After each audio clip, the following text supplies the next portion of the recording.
Hello everyone, this is Slavery, Freedom and Expansion, 1775 to 1830, a document-based question with comments and explanations of the rubric included. The directions for this essay are as follows. The following question requires you to construct a coherent essay that integrates your interpretation of documents A through J and your knowledge of the period referred to in the question. High scores will be earned only by essays that both cite key pieces of evidence from the documents and draw on outside knowledge of the period. You will be writing a 5-paragraph argumentative thesis essay on the following prompt. From 1775 to 1830, many African Americans gained freedom from slavery. Yet during the same period, the institution of slavery expanded. Explain why both of those changes took place. Analyze the ways that both free African Americans and enslaved African Americans responded to the challenges confronting them. In your thesis, you need to make sure that you analyze 4 things: why slavery expanded, and how African Americans gained independence and freedom. You also need to remember to write about the experience of both free African Americans and enslaved African Americans. Something to remember when you try to construct your thesis is that there were different things going on in different regions of the country. Historians call this regionalism. And while there were experiences of free African Americans in the North, there were obviously experiences of enslaved African Americans in the South. Remember that when you try to construct your thesis. Also, remember that the time period is from 1775 to 1830. You'll want to think about all of the different presidents that took office during that time period and some of the things that they did in terms of slavery. Remember, too, a series of compromises that took place over that time period around the expansion of slavery into the West. Document A is from Lord Dunmore's proclamation in 1775. This was a time during the American Revolution. It says, "I do require every person capable of bearing arms to resort to His Majesty's standard or be looked upon as traitors to His Majesty's crown and government. And I do hereby further declare all indentured servants, Negroes or others belonging to rebels," meaning the patriots, "free that are able and willing to bear arms, they joining His Majesty's troops as soon as may be, for the more speedily reducing this colony to a proper sense of their duty." Lord Dunmore's proclamation allows for African slaves to receive their freedom by fighting against the Americans during the Revolution. This offer of freedom was something that attracted slaves throughout the colonies to think about fighting against the American Revolutionary War. Document B comes from Paul Cuffe's petition in Massachusetts in 1780. This is still during the Revolutionary War, and Paul Cuff was an African American. He writes, "By reason of long bondage and hard slavery, we have been deprived of enjoying the profits of our labor or the advantages of inheriting estates from our parents, as our neighbors the white people do. And yet we are not allowed the privilege of free men of the state, having no vote or influence in the election of those that tax us. Yet many of our color, as is well known, have cheerfully entered the field of battle in the defense of the common cause, and that, as we conceive, against a similar exertion of power, In regard to taxation, too well known to need a recital in this place. What Paul Cuff is writing about are the freedoms enjoyed by whites but not enjoyed by African Americans during the American Revolution, and the motivation to fight against taxation without representation was shared by both groups. He is pointing out the irony that if it is wrong to tax white men without representation, then it is equally wrong to tax African Americans without representation. Document C shows a map of slavery in the United States from 1790 to 1830. The darkest areas are where slavery was more populous, and the white areas where there were no slaves. As you can see from these two maps, slavery expanded to the west over that time period. Pay close attention to the absence of slavery in the north, and that as slavery expanded to the west, it actually reduced in the north and increased in the south. This shows the regionalism that took place over the time period. Document D is an image entitled Negro Methodist Meeting in Philadelphia, 1790s. Remember that Philadelphia was a state that never had slavery and was one of the first places where anti-slavery voices were heard. This image also uses the issue of religion to show how African Americans were involved in religious movements as well. Consider the influence of the Second Great Awakening in the time period of 1785 to 1830. Document E comes from Absalom Jones and Richard Allen in Philadelphia in 1794. It reads, "There is much gratitude due to our color toward the white people. Very many of them are instruments in the hand of God for our good. Even such as have held us in captivity are now pleading our cause with earnestness and zeal. Much depends upon us for the help of our color more than we are aware. If we are lazy and idle, the enemies of freedom plead it as a cause why we ought not be free, and say we are better in a state of servitude, and that giving us our liberty would be an injury to us. And by such we strengthen the bands of oppression, and keep many in bondage who are more worthy than ourselves." Some of the language in this document may be confusing.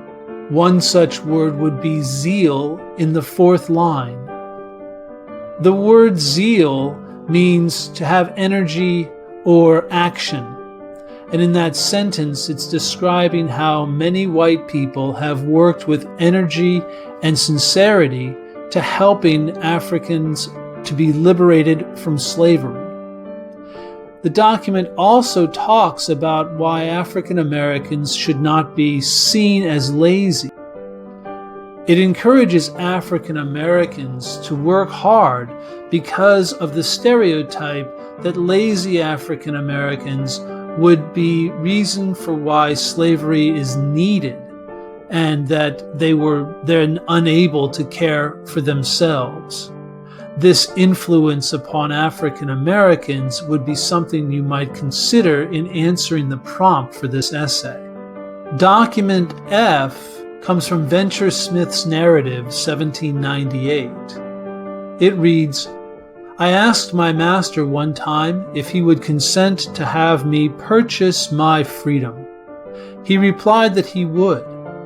I was then very happy, knowing that I was at that time able to pay part of the purchase money by means of the money which I had sometime buried.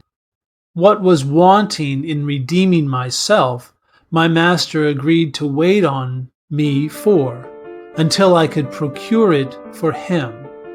There was continually some interest accruing on my master's note to my friend, the free Negro man named above, which I received, with some besides, which I got by fishing. I laid out in land adjoining my old master Stanton's. By cultivating this land with the greatest diligence and economy, at times when my master did not require my labor, in 2 years I had laid up 10 pounds.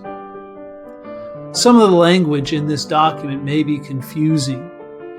In it, you might see words like redeeming myself and procuring. To redeem is to exchange, which Venture Smith is describing as exchanging money for his freedom. And to procure something is to gain or get it, which he is using to describe getting his freedom. In this document, we also hear about how Venture Smith was able to buy land and use it. The freedom to buy and own land was something that free African Americans hoped for and wished to have. And this document shows that there was a crossover between being a slave and being a property owner, and that you could be both and use the property to free yourself from slavery. Document G is entitled The Confessions of Ben, a conspirator in Gabriel Prosser's Rebellion, 1800. It reads, Mr. Prosser's Gabriel wished to bring on the business as soon as possible. Gabriel said the summer was almost over, and he wished them to enter upon the business before the weather got too cold. Gabriel proposed that the subject should be referred to his brother Martin to decide upon. Martin said there was this expression in the Bible, delays breed danger. At this time, he said, the country was at peace. The soldiers were discharged, and the arms all put away. There was no patrolling in the country, and that before he would any longer bear what he had borne, he would turn out and fight with his stick.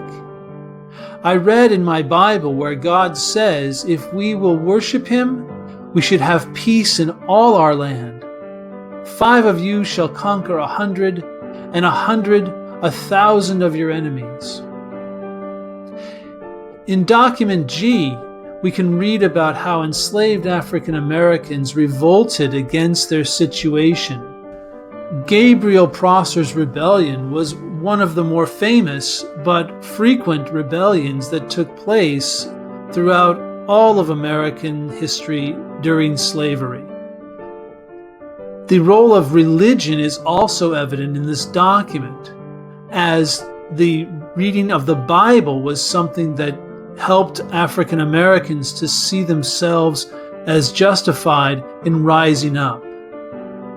Something to remember about document G would be that the reaction after Gabriel's rebellion in the South was to limit the ability of African Americans to read or to write, so that they could not be motivated by the Bible to rise up against their masters.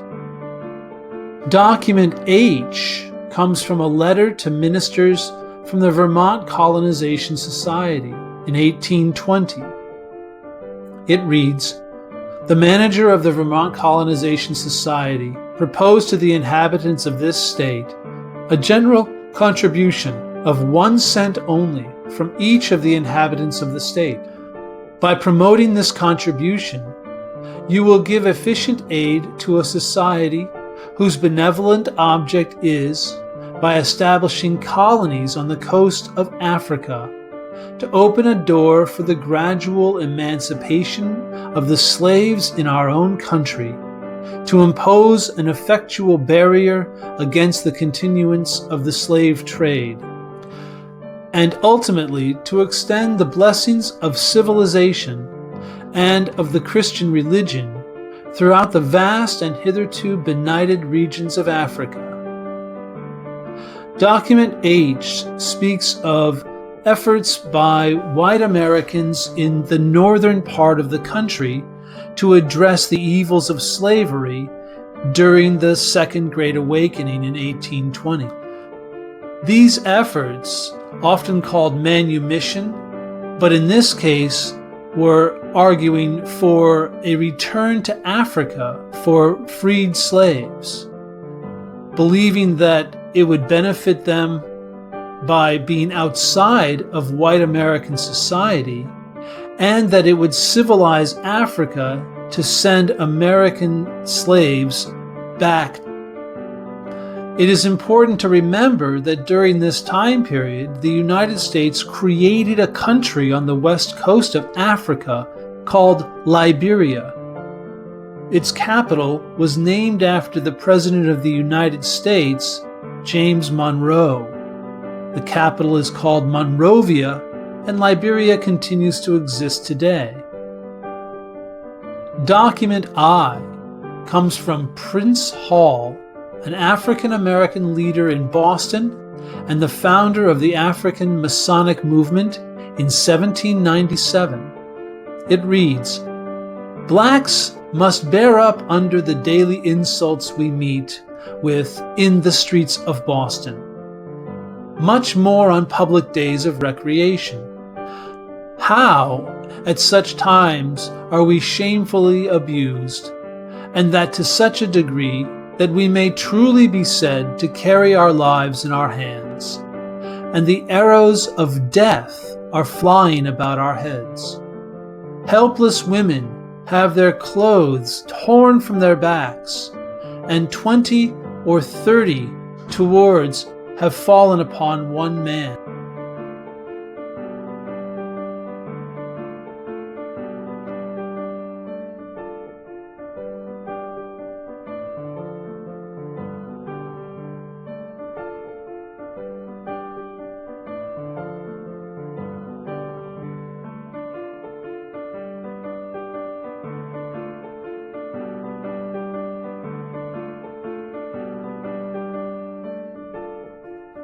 This document speaks to the experience of African Americans living in a northern city where slavery was not commonplace. In Boston, slavery was about to be outlawed at this point, but African Americans still suffered from abuse by racists in Boston itself. Document J comes from David Walker, who wrote an appeal to the colored citizens of the world in 1829. It reads, "For my own part, I am glad Mr. Jefferson has advanced his positions for your sake, for you will either have to contradict him or confirm by your own actions, and not by what our friends have said and done for us. For those things are other men's labors, and do not satisfy the Americans who are waiting for us to prove to them ourselves that we are men, before they will be willing to admit the fact. For I pledge you my sacred word of honor that Mr. Jefferson's remarks respecting us have sunk deep into the hearts of millions of whites, and never will be removed from this side of eternity. For how can any try when we are confirming him every day by our groveling submissions and treachery? Remember, Americans, that we must and shall be free and enlightened as you are. Will you wait until we shall, under God, obtain our liberty by crushing arm of power? Will it not be dreadful for you? I speak of Americans for your good. We must and shall be free, I say, in spite of you. You may do your best to keep us in wretchedness and misery, to enrich you and your children, but God will deliver us from you. And woe will be to you if we have to obtain our freedom by fighting." In this document, David Walker is speaking to comments by former President Thomas Jefferson, who argued that African Americans lacked the intellectual capacity to be free and that they needed to be returned to Africa rather than allowed to live in the United States. He goes on to describe the threat of violence that would follow if freedom was not given to African Americans.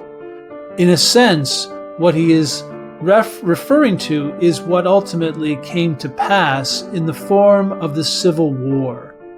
However, note that that lies outside of the time period for this question prompt.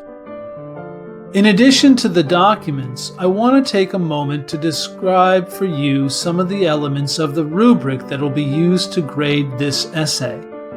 I will be using the revised AP US History DBQ rubric that has come out since the changes were announced to this year's exam. The first category to pay attention to is the category of the thesis or claim. You will receive 1 point if your thesis responds to the prompt with a historically defensible thesis that establishes a line of reasoning. To earn this point, your thesis must make a claim that responds to the prompt rather than restating or rephrasing it. The thesis must consist of one or more sentences located in one place, either in the introduction or the conclusion. I want you to write a 3-reason thesis and include it at the end of your introduction. Your thesis in this essay must be underlined. The second point on the rubric is contextualization. You'll receive 1 point to describe a broader historical context relevant to the prompt. To earn this point, your response must relate to the topic of the prompt, to broader historical events, developments, or processes that occurred before, during, or continue after the time frame of the question. This point will not be awarded for merely a phrase or reference. I suggest that you focus on the time period of 1775 to 1830 and talk about the changes that took place over that time period regarding slavery and its expansion to the West. If you repeatedly mention the compromises of slavery, you will satisfy this point. The next section describes 5 points that can be awarded for evidence. The first 4 can be awarded for evidence from the documents themselves. The last point can be awarded for evidence that you provide outside of the documents. To earn 1 point, you need to use evidence from at least 2 of the documents. You will earn 1 point if you just quote from the documents. To earn a second point, you need to accurately describe and not just quote from at least 2 of the documents. This should be easy for you after practicing all year in quoting, explaining, and analyzing your evidence. You'll earn an additional 1 point if you can support your argument by using 4 of the documents. To earn 3 points, your response must accurately describe and not just quote from at least 4 of the documents. This should be easy for you because we have been practicing using 6 documents to earn maximum points all year. You can earn an additional 2 points for using evidence beyond the documents. You will earn 1 additional point if you use 1 piece of evidence from beyond the documents, and 2 points for 2 pieces of evidence taken from beyond the documents. It must be different from evidence earned in the point for contextualization. Please note that. If you choose to describe the slavery compromises that I recommended for your contextual point, you'll need to bring in a different piece of evidence, for example, the influence of the Second Great Awakening, or maybe the role of anti-slavery activists for these additional points. The final 3 points on the rubric can be earned for analysis and reasoning. You will earn 1 point for one document if you explain how or why the document's point of view, purpose, historical situation, or audience is relevant to the argument.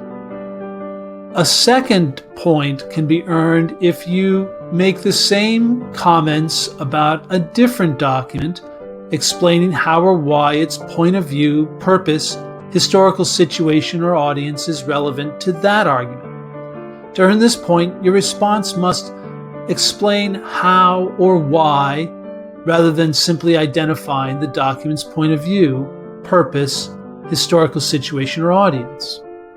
This should be relatively familiar to you, as we have practiced explaining how the document relates to the argument in all of our essays this year.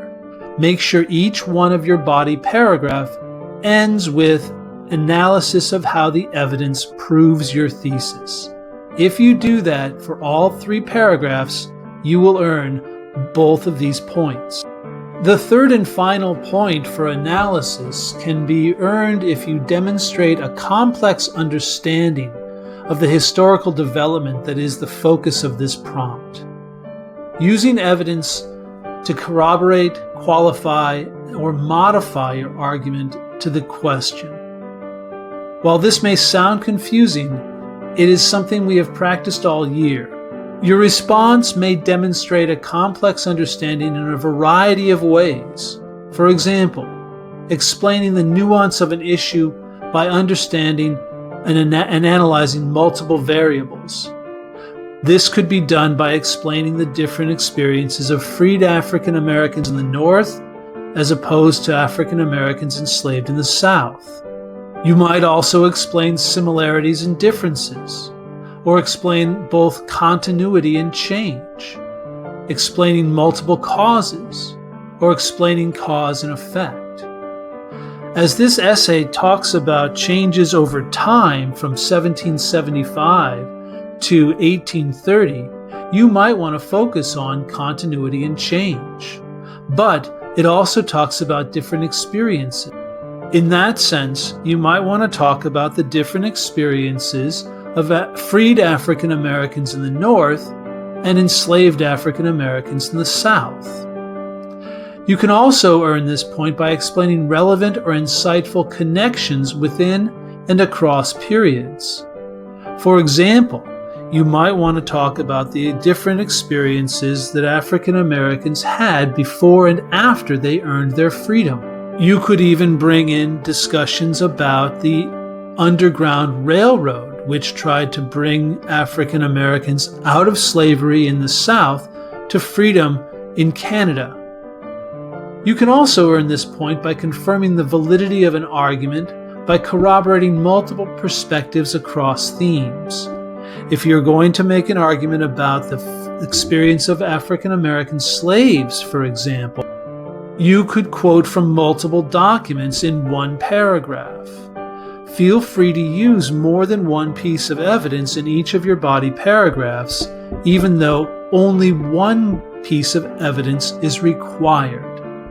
And lastly, you might qualify or modify your argument by considering diverse or alternative views or evidence.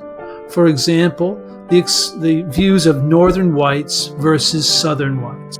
This has been a DBQ explanation with comments and a review of the rubric about slavery, freedom and expansion, 1775 to 1830. The documents and the question were created by the College Board, and the explanations and instruction were offered by myself, Tyler Rust, for LPS Hayward. If you need additional assistance, please reach out to me and we can have a conference where I can help you with your preparation and writing for this assignment.